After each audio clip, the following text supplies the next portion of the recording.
वसई विरार चुनाव में हलफनामे पर सवाल, बीजेपी उम्मीदवार पर गलत जानकारी देने का आरोप। निर्दलीय उम्मीदवार विनोद लालू पाटिल ने आरओ से की जांच की मांग। नमस्कार, मैं हूं बिलाल शेख और आप देख रहे हैं तहलका न्यूज इंडिया। वसई विरार महानगर पालिका चुनाव के बीच एक बड़ा और चौंकाने वाला खुलासा सामने आया है। बीजेपी के उम्मीदवार रवि श्री गोपाल पुरोहित पर गंभीर आरोप लगाए गए हैं। आरोप यह है कि उन्होंने चुनावी नामांकन के दौरान गलत जानकारियां दी हैं। दरअसल मामला कुछ यूं है।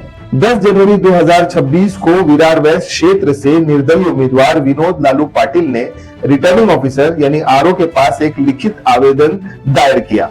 इस आवेदन में कहा गया है कि बीजेपी उम्मीदवार रवि श्री गोपाल पुरोहित ने अपने चुनावी हलफनामे में घोषणा की है कि उन पर कोई बकाया राशि नहीं है, जबकि उनके बैंक खाते में बकाया राशि या अनपेड अमाउंट होने की बात सामने आ रही है।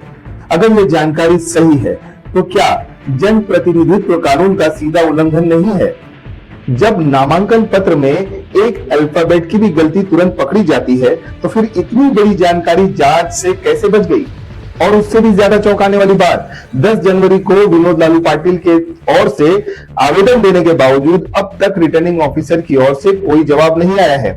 क्या अधिकारियों ने दस्तावेज की सही तरीके से जांच नहीं की है, या फिर किसी तरह का उन पर दबाव है, या कुछ और वजह? अगर ये आरोप सही पाए जाते हैं तो यह केवल एक उम्मीदवार का मामला नहीं रहेगा, यह लोकतंत्र पर सीधा सवाल होगा। क्योंकि अगर कोई व्यक्ति सरकार को गुमराह करने की कोशिश कर सकता है तो सोचिए सत्ता में आने के बाद आम जनता के साथ क्या होगा। यह मामला जनता के लोकतांत्रिक अधिकारों से जुड़ा हुआ है और इसे हल्के में नहीं लिया जा सकता। 15 जनवरी 2026 को वसई विरार सहित पूरे महाराष्ट्र में मतदान है। अब सबकी निगाहें चुनाव अधिकारी पर, प्रशासन पर और कानून के रखवालों पर गड़ी रहेंगी। क्या होगी इस आवेदन पर कार्रवाई? क्या सच सामने आएगा या फिर सवाल बस सवाल की तरह रह जाएगा? आप अपनी राय हमारे कमेंट बॉक्स में जरूर दें। लाइक, शेयर और सब्सक्राइब जरूर करें और देखते रहें तहलका न्यूज इंडिया।